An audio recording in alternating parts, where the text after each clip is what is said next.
Satan himself throws up the devil horns to ward off Eddie Trunk. God, that makes me nuts. This is Trunk Nation. Proceed at your own risk. Sirius XM Faction Talk. Joel, I forgot to ask, you mentioned real quickly before when we were talking about the band tattoo thing. What were the ones left that you were going to get? Iron Maiden and what? Linkin Park? And Metallica. So Metallica, you're going to go for the logo? I actually have a couple of Metallica pieces I want to do because I actually want to get the extended M between like my thumb and index finger. It actually fits really nicely in that area. You know, the M that extends down. Yeah, I got ideas. Just hearing about it. And then I also want to mix a design of Eddie from Iron Maiden in the electric chair, the cover of Ride the Lightning. Ugh. Couldn't do it. And what's Linkin Park? Just like an LP or what yeah, that one would be just more of a logo, and I would just put a small logo in one of my open areas. I'm such a wimp, man. I have 0 tattoos and I don't plan to get any. I'm cringing just hearing you talk about it. Crazy. What kind of rock guy am I? I'm the most unrock rock guy ever. Myles Kennedy's a rock guy. Myles, you have ink, don't you? Do you have tattoos? I do have a few. Yeah, Eddie, you are a rock guy. You know what? I'll tell you what. Here's what I should do. I do have some tattoos. Maybe I should get, since you're afraid of tattoos, maybe I'll just get a tattoo of you in honor of you.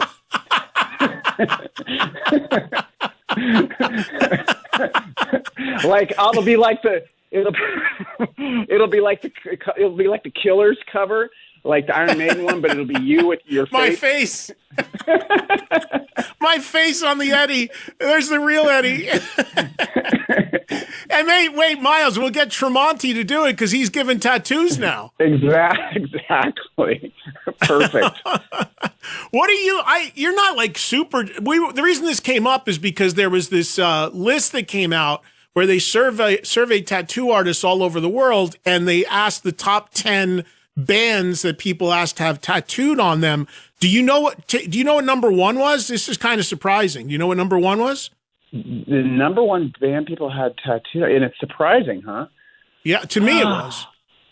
Interesting. I really have no clue on that one. Do tell. Pink Floyd. All right. Yeah, I could see that. I mean, now Joel. Well, here's the thing. Joel, my producer, who I was just talking to, who is heavily tattooed. Joel's theory for that is because it's the easiest one to get because most people just get the pyramid from Dark Side, and that's like the easiest, like least painful thing. And it's just a great image, and that's what I was just going to say. Was that image is so iconic, you know? And it would be pretty easy, not too much pain involved with that, and you get a great image forever on your body. So yeah. What do you have? Like, do you have like, like family stuff, personal stuff? Like, I don't remember. Is it visible what you have? Your arms? What do you have? Yeah, I've got a few on my forearms. I have the first one I ever got was a dragon, but ever since I was a kid, I had this uncle that used to always go to Asia and would come back and bring me these dragon toys. So I love dragons. So I have that on my forearm, and then I have a koi fish on my right forearm. And then a massive octopus on my right arm because I've got this thing for octopus, and then 2 elephants on my chest. So that's I think that's it. And then I'll have the Eddie Trunk tattoo on my entire back. Not a tramp stamp. The entire. It sounds like you got plenty of real estate on your body to really do the Eddie Trunk logo justice. I mean, and then you could tour all over the world, and in the summer you're playing the big outdoor stadiums and festivals, and people be like, "Hey man, who's that?" "Oh, that's the Eddie Trunk tattoo. You got to have that." Maybe you should do it like on your face, man. That's the other thing, face tattoo on my neck or forehead. Yeah, well, I'm just going to go all in. God, that would be funny. Don't threaten me with a good time. I might just do it. Well, here's the professional I am. Segueing right into your album, your great album, The Art of Letting Go. The cover art of that looks very much like it could be a tattoo. It does. Yeah. What's the origins of that? Yeah. So the artist, his name is, I believe it's RZA, and then Peker, and we found him. Tim actually found him online, and was like, "Hey man, what do you think of this guy's images?" And I was just like, "Yeah, those are really compelling. It'd be great art, album artwork." And so, but we wanted it to tell the story. So of the past, of kind of like the things I've been involved with over the last few decades. So there are all sorts of Easter eggs in that image. The skeleton, like there's like a tiger skeleton, being the tiger from Year of the Tiger. There's a door, which is from one of the AB records. Tim is he's always catching me on that one because I always say the wrong thing, so I'm not going to say it this time. But the owl from the Ides of March, and so and obviously the octopus tentacles. So yeah, it just kind of tells the story of the journey, and I thought it would be appropriate. You in a second ago, you said you had a thing about octopuses. What exactly is that thing? Fascination, or what is it? Yeah. It's definitely a fascination, and it's the same way I feel about elephants. They're highly intelligent. So animals that are that intelligent really have always intrigued me. Just the things they're capable of, and so I think that's why I gravitate towards them. See, I'm curious about that because I always knew about elephants being smart, but I did not know that octopus were. And I was just listening to Joe Rogan's podcast the other day, one of his recent ones, and he talked about this in the podcast, that octopus were like, there's stuff that they don't even know about their origins. There are people that believe they actually came from the sky at one point, and that they are so smart, and something with their eyes, and that there has actually been footage like of an octopus in a tank that will come out of the tank and open a jar. Yep. Yep. What is that? Like, what is like? Are you like researched on it? Like, do you know about this stuff? Yeah, I know about this stuff, and I've read a bunch of books on it. I wouldn't say I'm an expert by any means. If you want to just kind of get a glimpse into how special they are, you should check out a movie called My Octopus Teacher. And it's a documentary, and it's just an incredible story. There's something else. They really are. I mean, they look like just this mass of legs and just something you see in the ocean, and you think, it probably. And you know what? I used to love to eat octopus, and I won't eat them anymore because once I realized how intelligent they were, I was just like, I feel uncomfortable eating something that's probably 10 times smarter than I am. Yeah. I was going to ask you that because I don't eat any kind of seafood. I'm not a seafood guy at all, and couldn't even dream of eating an octopus. I do this resort gig every year in Cancun that I just came from a couple months ago, and like at the pool at the resort, one of their big gourmet things they serve people is grilled octopus, and you see these things come out on the plate, and it just freaks me out just looking at it. And I didn't know this about them at all, and now hearing that, it's like, yeah, that would be if they really are that smart, that's a tough thing to be woofing down. Right. Yeah, that's how I feel. I couldn't do it anymore. Yeah, no, this is new information to me. I had no idea that they were like super intelligent and like did their own thing. Well, anyway, man, what a way to start an interview. What we've dealt with already is Myles is getting a tattoo of me.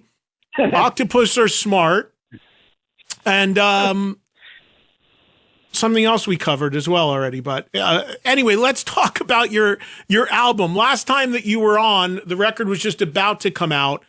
The album is out now, The Art of Letting Go. How's the response been? How do you feel about it now that it's been out there in the public for a bit? It's been great. I mean, I never really go out and I don't read reviews, and so I don't really know as far as that goes. I can only gauge it off the tour we just did. And, we were in Europe for about 6 or 7 weeks. And so that's when you can really, that's the test for me, is when you're playing the songs, you can see the reaction, you see whether people even know the songs, whether they've spent time with the record. And I was pretty blown away, because we were playing, the set's pretty heavily based on this record because it's such a rock record. So it works so well in this context. And Yeah, I was shocked.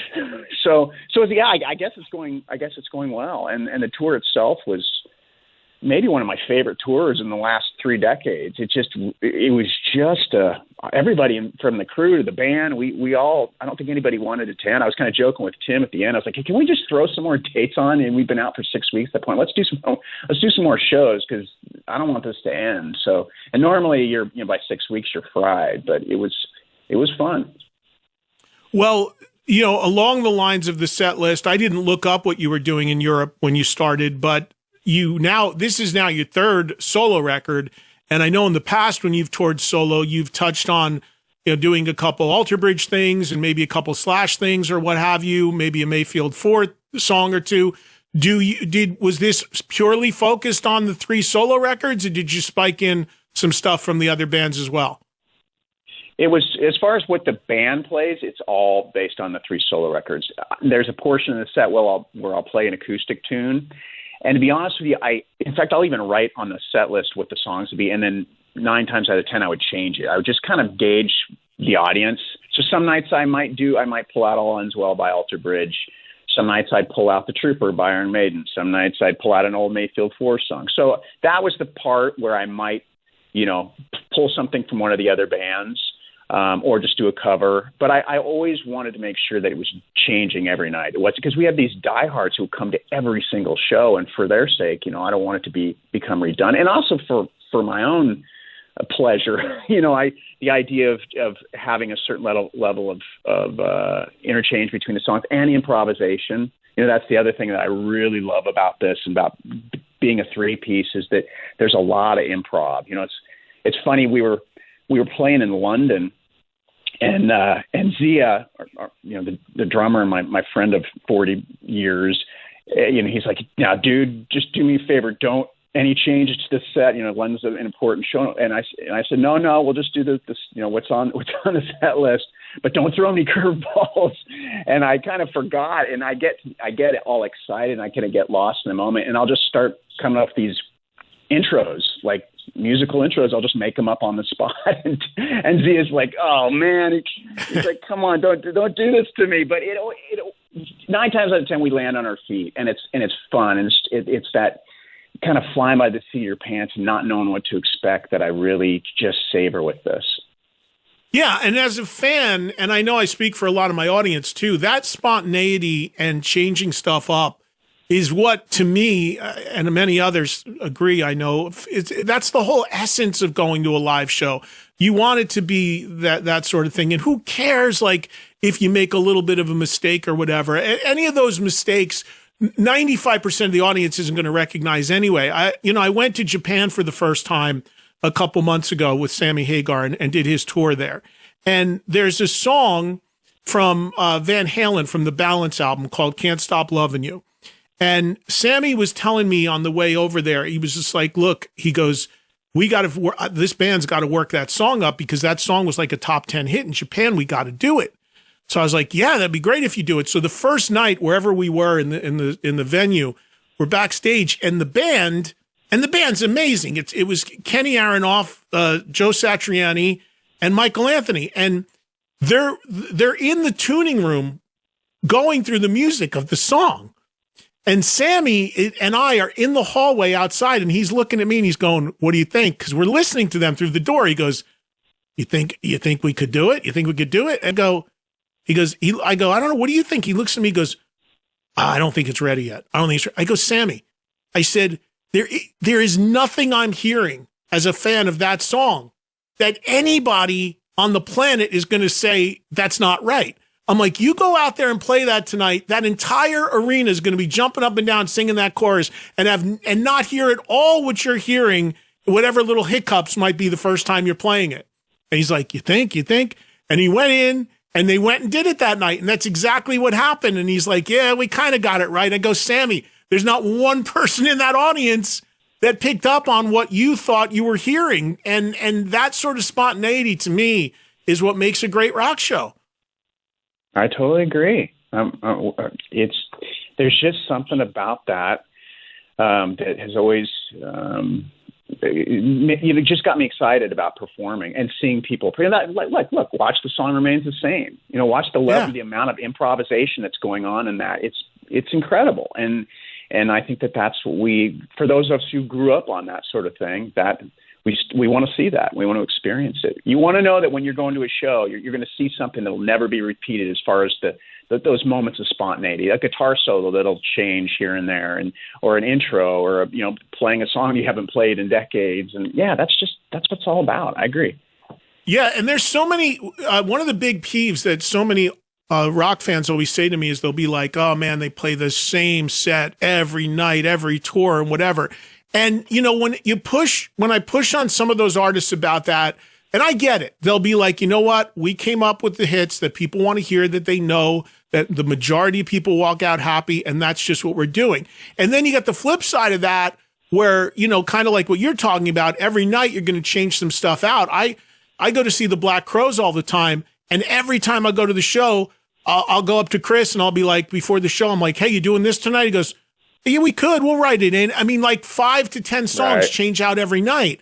And then other people are just like, "No, it's locked in. It's what our lighting guy knows. It's what the sound guy knows." I don't know. I prefer the spontaneity, but I know everybody has their process. Yeah, and I mean, and at 5 to 10, I mean that's pretty impressive. For me with this particular project, it'll be three, maybe 4. But you do have to think about, lighting and all that stuff. And now with Alter Bridge, it's different. That's a little more of a set. We do have audibles and whatnot, but I'm not taking 5-minute guitar solos, that I'm changing drastically every night like I am in this. But like with the Black Crowes, they have more of that jam band thing. And so I think that's in their DNA. Speaking of them, how about that record they put out not too long ago? God, that's like I think that might be one of my favorites of the year. So good. Certainly one of mine. And when we did our favorite albums of the year as a show last week, that one came up quite a bit, as did your own record. But the Black Crowes were pretty much dominant, as was Sebastian Bach's new record. Sebastian Bach's record, came up a lot as well in the year-end show. Yeah, what else did you listen to in 24 that you liked a lot? You've got, I know you love your hard rock and metal, but you got pretty eclectic taste. What were some of your favorites? Oh, man. There were a lot. There's this band I discovered recently on tour called Leprous. They're like a Norwegian metal band. Really cool stuff. It's like really progressive and super muso. I like the Mastodon and Lamb of God the tune that they did together. I think it's Floods of, I think that one's really great. But then as far as the eclectic thing, I like Johnny Blue Skies, which is Sturgill Simpson. That was a cool record. What else? There's this track by, I know this isn't hard rock or anything, but I saw it on a commercial, and every time I hear it I just get super excited, and it's called Joy. And it's by Pharrell Williams and Voices of Fire. I don't know. It's like kind of gospel-y, but it's just badass. So that might be one of my favorite tracks. Have you ever heard of Tuck Smith? That name rings a bell. T-U-K. He used to have a band called Biters. Okay.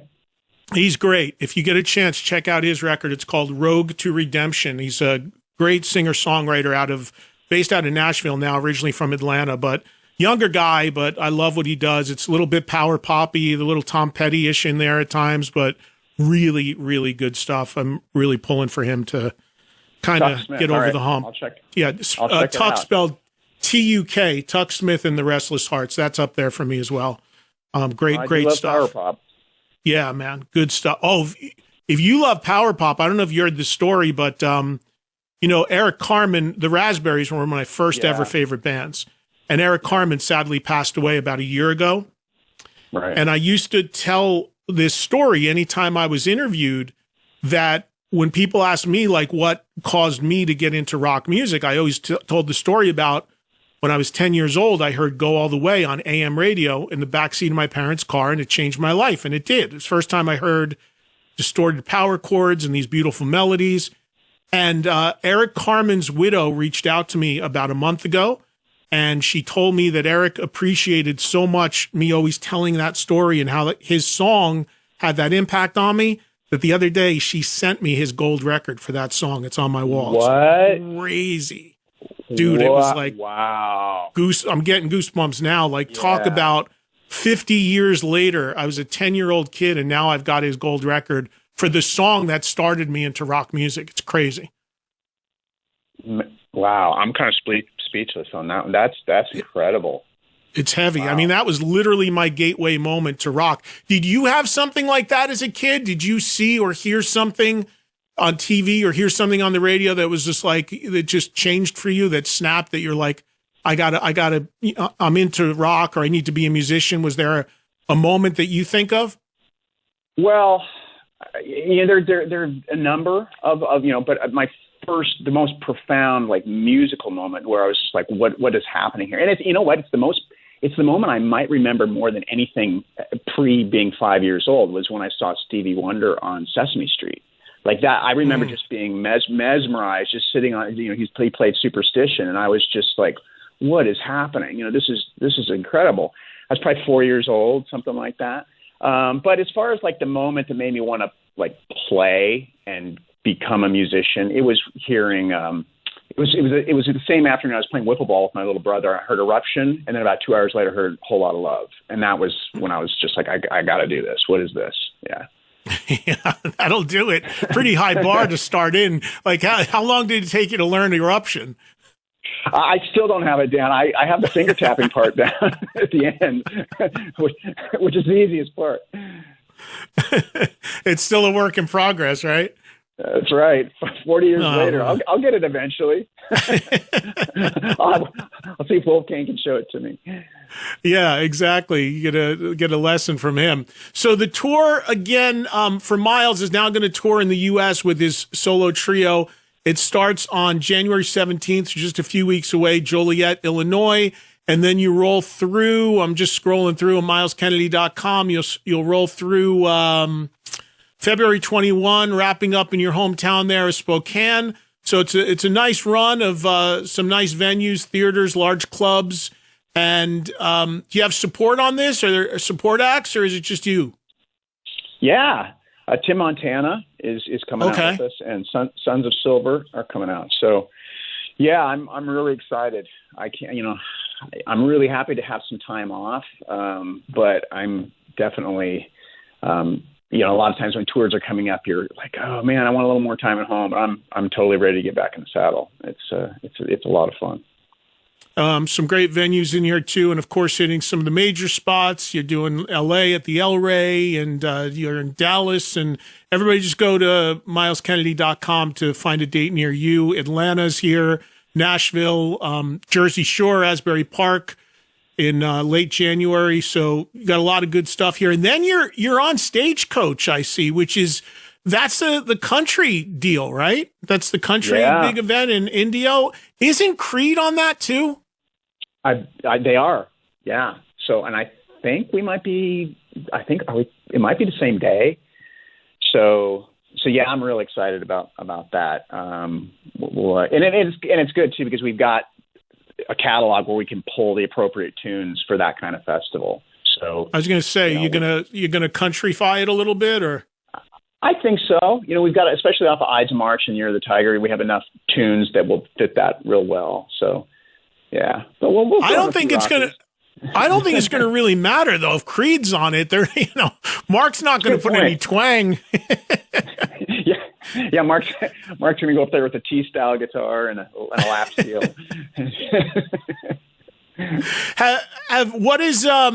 It's pretty amazing, this whole Creed juggernaut. And of course, everybody knows that's 3/4 of your band Alter Bridge. Have you gotten to a show? Have you seen Creed? I have not. No. Last time I saw Creed was when we opened for him with Mayfield back in the late 90s. But they just haven't been anywhere near where I've been, and I've been on the road. So I'm assuming that'll probably be the first time I'll have a chance to see him. But yeah, talk about just an incredible story of how it all came back together, and how So I mean, it was a sports thing that kind of like helped bring it back into the public consciousness, right? Like, was it the football team or baseball team in one of the songs, and then that just kind of helped, you know, take it to the next level. And so yeah, it's been great. I think it's good for the guys. It's good for the fans who never got to see it live, and yeah. Nostalgia. It's a beautiful thing. You actually, you didn't actually see, I don't know if you actually watched them play that night, but you and I were actually together at a show since Mayfield 4. You remember Rocklahoma about 10 years ago, Creed played and you were there with Slash. Remember, we all took a picture backstage. I have it. Oh, that's right. I totally forgot about that. Yeah. That's right. Yeah. That's I don't know if you might have left because you guys had got done playing already, so you might not have watched them play. But that was the one time we were all together. Yeah, that's right. Because I think we had something we had to. I think Slash we had another thing the next day, or a fly thing, or something. But I do remember that there's a picture floating around of all of us together. Yeah. Yeah. It was a big deal because I remember it was like the first time you were meeting Stapp and Stapp was meeting you, and it was like, oh, they're going to meet. You know, it's like, that's right. Like, what's going to happen? Nothing happened. We took a picture, said hello, and that was it. We didn't end up on the front page of the Daily Mail. Oh no, didn't make TMZ that night. No, exactly. But no, I think it's cool that they're doing so well. I've not seen their standalone show. You know, I was a host for both of their cruises when they launched it, which was really cool. And I saw them on the ship, but ever since, you know, they're out doing the full blown production. And I still, just schedule wise, haven't been able to make a show, but I'm hoping to catch one soon. And I know they added a bunch more dates next summer, which I'm curious how that impacts you, because I also know you guys are kind of ramping up for Alter Bridge. So what's the scheduling looking like? It's going to be dense. 25 is going to be a busy year. But I've got more stuff coming up with the solo thing. I mean, the solo thing is I think, like I said earlier, kind of exceeded expectations. So we keep getting offers. So we're going to keep extending that tour. And then as far as the Alter Bridge schedule goes, you know, the potential to make new music and then touring and all that, that will just get pushed back a little farther, but it'll happen. Yeah. So is 25 is there still a plan for next year to do Alter Bridge in some capacity? Are you still hoping to do shows with Alter Bridge next year? I don't know if next year will be shows. I think the goal next year is to get a record in the can and just finding the window for that. You know, I will say that since I've been home, I mean, I had 2 days off when we flew back from Europe, and then I got to work writing, just to be prepared, because I don't like to go in the studio empty-handed. So that's been pretty time consuming. I know Mark's been working on stuff as well, but yeah, that's kind of where we're at. And in the other world of Myles Kennedy, of course, we know that Slash and the guys were in Florida and did. I mean, I've been talking to some of the guys about this record, and they are jacked beyond belief about what they've laid down there in Florida. But they all told me the same thing. You've not yet done your stuff on it yet. So where do you stand on that? Yeah, and this is part of the reason next year I'm going to be spending probably as much time in the studio as I am on a stage, because I have 2 records to complete. Now, the good news in that realm for me is that the demoing and all that, the writing was done before I even embarked on this last tour. So, you know, the easy part is the recording. The hard part is the writing, right? So that, you know, Slash and he was sending me demos of the tunes, then I was putting my, you know, spending time with him, come up with melodies and lyrics. And so that's all done, I think, with the exception of one song. But now I just have to find a moment to get in with, you know, the studio and all that, knock that out. But I will say that, you know, even in the demo process and where we stood there before they went in to actually make the record, musically, it is really exciting stuff. I'm really, really stoked about where this one's going. It's going to be cool. With Slash, with that band, Myles, do you write music as well, or is that all Slash's department and then you just come in with lyrics and melodies? Yeah, most of what I'm doing is lyrics and melodies. Occasionally, if something comes in and I'm like, hey, can we change this chord progression for the sake of the melody? But it's interesting because there was more so on Apocalyptic Love when I played guitar on that record. There was a little bit more of, hey, try this part, see what this sounds like if we, utilize this to help the arrangement somehow.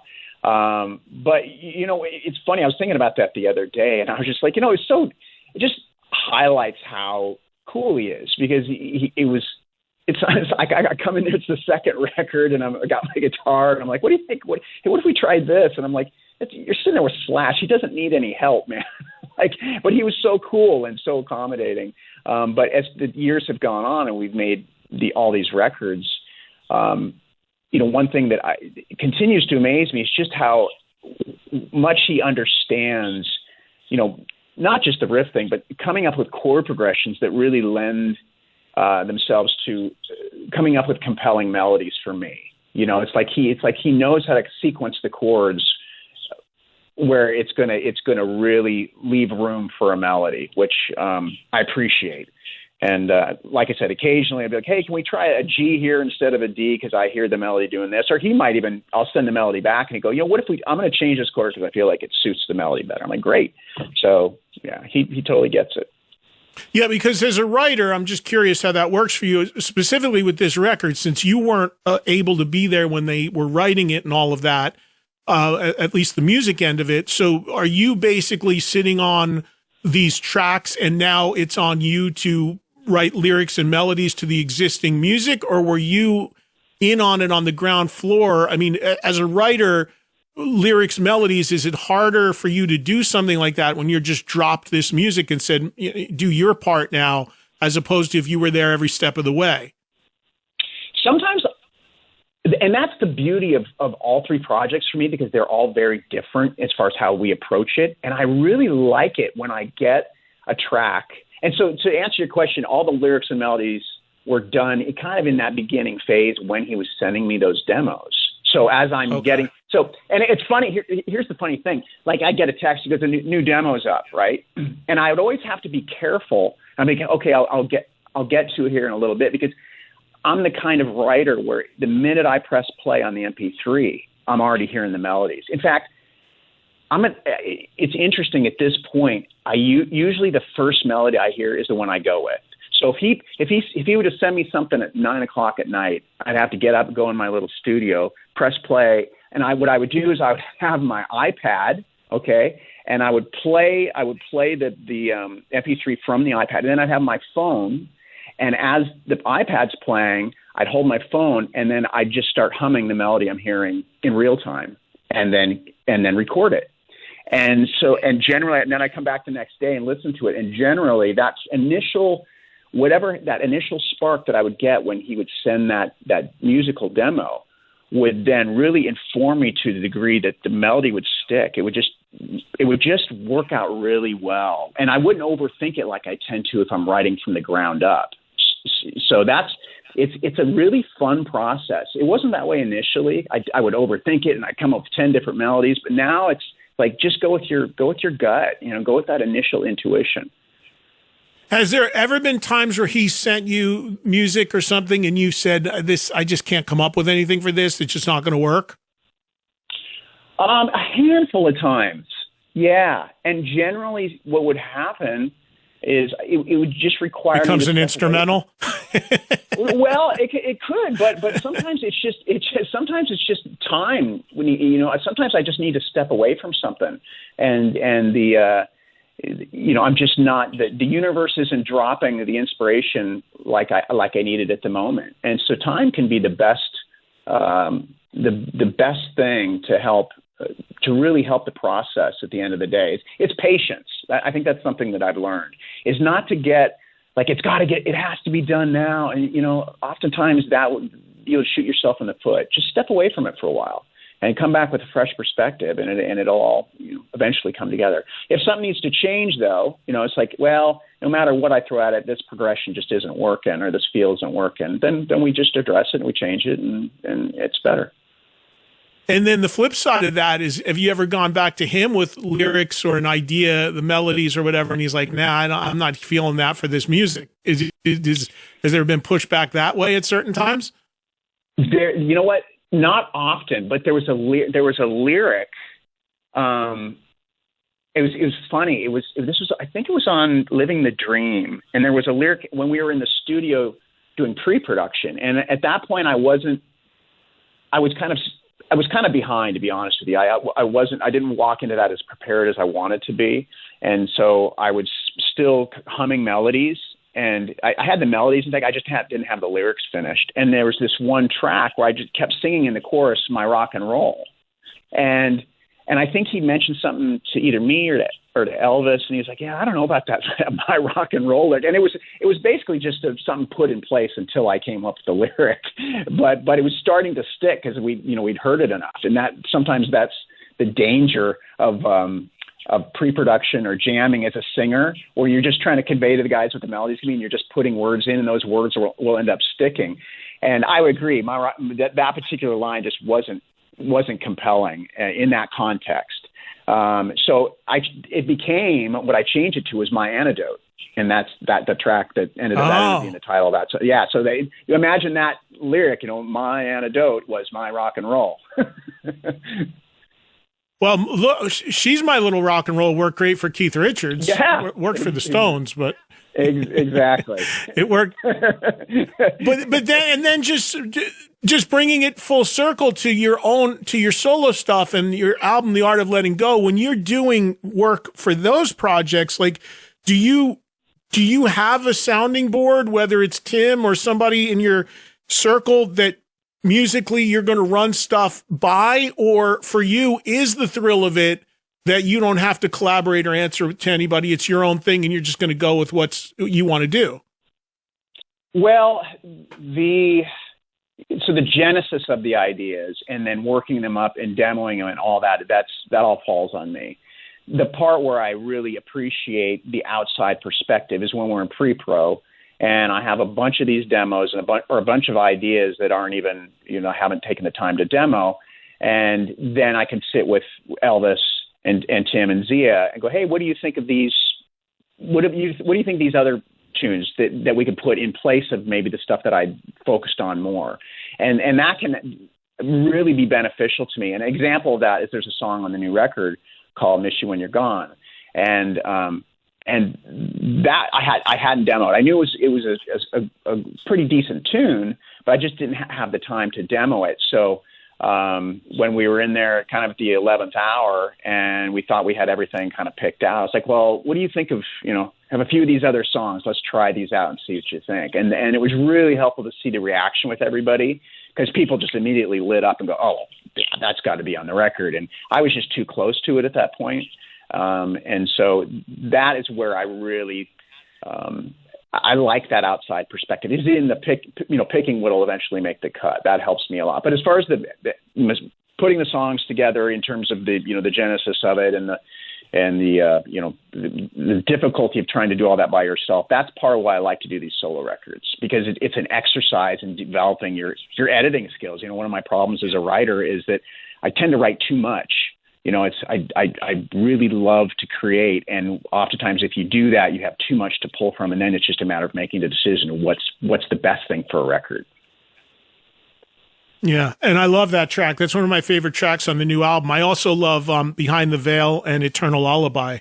Those are two of my favorites too. Any stories about the origins of either of those two? Yeah. So "Miss You When You're Gone," that was actually started when I was writing "Year of the Tiger," and I knew that it was something that I should finish eventually. I just couldn't find a lyric for it, and I think it finally happened when we were on the road with Alter Bridge. We just crossed the English Channel, and we were going through customs, and it was like 6 a.m. and nobody slept, and it was just like, it just came.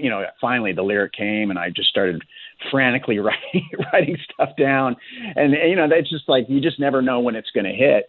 The Eternal Lullaby tune, that was written right after Chris Cornell passed away. And so that song is basically pays tribute to like the people who inspired me, like Chris and Jeff Buckley, and really just needed to write that song to express my appreciation for their musical legacies. Yeah. And, speaking, I don't want to keep you too much longer. I appreciate all the time, but something that I read, I was I was reading one of the recent issues of Classic Rock magazine the other day, and there was an interview with you in it. And it was, it's my favorite magazine. I always love reading that magazine. It's a British magazine for those that don't know, and it's one of the best rock magazines, the best, in my opinion. But in the interview I was reading, they mentioned in the piece that a guy that is a big inspiration to you outside of music is Jim Carrey. Did I have that right? The actor, comedian Jim Carrey? Yeah. Yeah. I mean, I think that his, I just find him a very compelling artist. He's just incredibly talented. And I think that not just for the things he's done, as a comedian with the films and everything, but there's just something about him and his kind of spiritual journey that has intrigued me. Just watching him evolve in that realm. He's a very inspirational cat for sure. So Jim Carrey and octopuses is what we learned today. Those are the two. Exactly. Those are the two takeaways. But no, that was really interesting because they were making, there was some interesting stuff in there about that I had never known. So, all right, well, I appreciate the time here today, man. What's the plan for the holidays? You just laying low in Spokane? Laying low, yeah. It's good. It's good to be home, and just going to take advantage of that and really just be present for it. I think that's part of the reason I intentionally powered down. I'm trying not to write. Friday I was like, okay, I'm going to put the guitar down. I'm not going to keep working here because I know what'll happen if I keep rolling there. I just won't be. I just feel like I won't be present when it's time to be present with family. That's very important to me at this point. I always laugh when we talk about this because you're just constantly going. I know you and your mind, and I'm the same way. And I just laugh all the time. When a while ago, you told me this story when Slash just looked at you once and said, you got a lot of traffic going on up there, don't you, buddy? It's one of my favorite. It's a moment I will never forget. It was just something about, it was a really important, it was a great moment for me because it really it was such a dose of reality. And it's something I think of often because it's just like, chill out, Kennedy. I don't know if you're like me. I am so envious of people who can just shut it off. Like I am constantly like thinking of the next thing and like just knotted up about something, whether it's personal or professional or like constantly on like in my head to the point that sometimes it's so hard for me to go to sleep or stay asleep and everything. And then I know people that can just turn shit off and not have a care in the world. And I'm like, damn, I wish I could be like that. I totally agree. Some people are just able to roll with the punches and it doesn't affect them. They don't ruminate, and it blows me away because I have friends that have that gift. But I'm getting better as I get old, and it's something you have to work at. And it's a practice for me. I'm working at it. It's the art of letting go. But man, it's hard. There you go. I had a night a few nights ago. It was 2.5 hours just tossing and turning and thinking and coming up with new parts for songs and then stressing out about this or that. And it's just like, it's insane. It's like, calm down. I get mad about it. I get mad about it at other people. I'm like, look at this fucking guy. He's not got a care in the world. And that gets me more mad. I know. It's just not that. Well, we should have like a support. We should have like a text thing. Like, so when you're tossing, just shoot me a text. Maybe I'll be up and we'll just, Well, exactly. I mean, I'm either in Vegas or New Jersey. So if I'm in Vegas, we're at least in the same time zone. But even though I'm not sleeping anyway if I'm in New Jersey. So if you're on Pacific and you're up at midnight, there's a good chance I'm up. So you want to talk about UFO songs? You want to talk about not turning our heads off? I'm around, buddy. I'm here for you. We're going to start a support group. I love it. Let's do this. Hey, listen, man, you and Selena have a great Christmas. Everybody check out Myles' record. If you haven't already, it's phenomenal. The Art of Letting Go is out now. All the tour dates are at MylesKennedy.com. It starts on it starts in Illinois January 17th and rolls from there in America. Also on the website, the VIP soundcheck experience is there. Get information about that. You can sign up to meet Myles and maybe he'll play you the Trooper or whatever at soundcheck. So, it's all good. It's all good. Listen, man, enjoy the holidays. Great to talk to you as always. Thank you, Eddie. Merry Christmas to you as well, brother. Appreciate your time. You too, man. We'll talk soon. Okay, take care. Bye-bye. There he goes, everybody. A great conversation with the great Myles Kennedy. Always fun visiting with him. Covered a lot of ground there. It was interesting that he said he was really into octopus because, again, there was this. I just heard this on Rogan the other day, and I had no idea that these things, that octopus are like among the most smartest creatures that we have. And like they think and they can open stuff. I had no idea. And it's just odd that came up at the same time. And yeah, I've never eaten them to begin with and couldn't even begin to think of eating them, but I know people that do. And it's even weirder now when you think that they are so highly intelligent, apparently. Anyway, you never know what we get into with some of these guys, but that's the fun of it. I mean, we covered a lot of stuff there, but it's all good stuff and it's all interesting. And I appreciate all the time there with Myles. All right, so we will take a break. We just went almost an hour straight with Myles, so we got to get a break in. We come back, we'll get some calls from you guys on this pre-Christmas Monday on Trunk Nation. We'll be right back. This is the time, move on, it cannot last. We forget too soon, all things must pass. But I'll miss you when you're gone.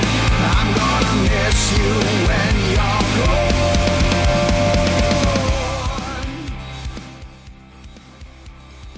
Trunk Nation with Eddie Trunk.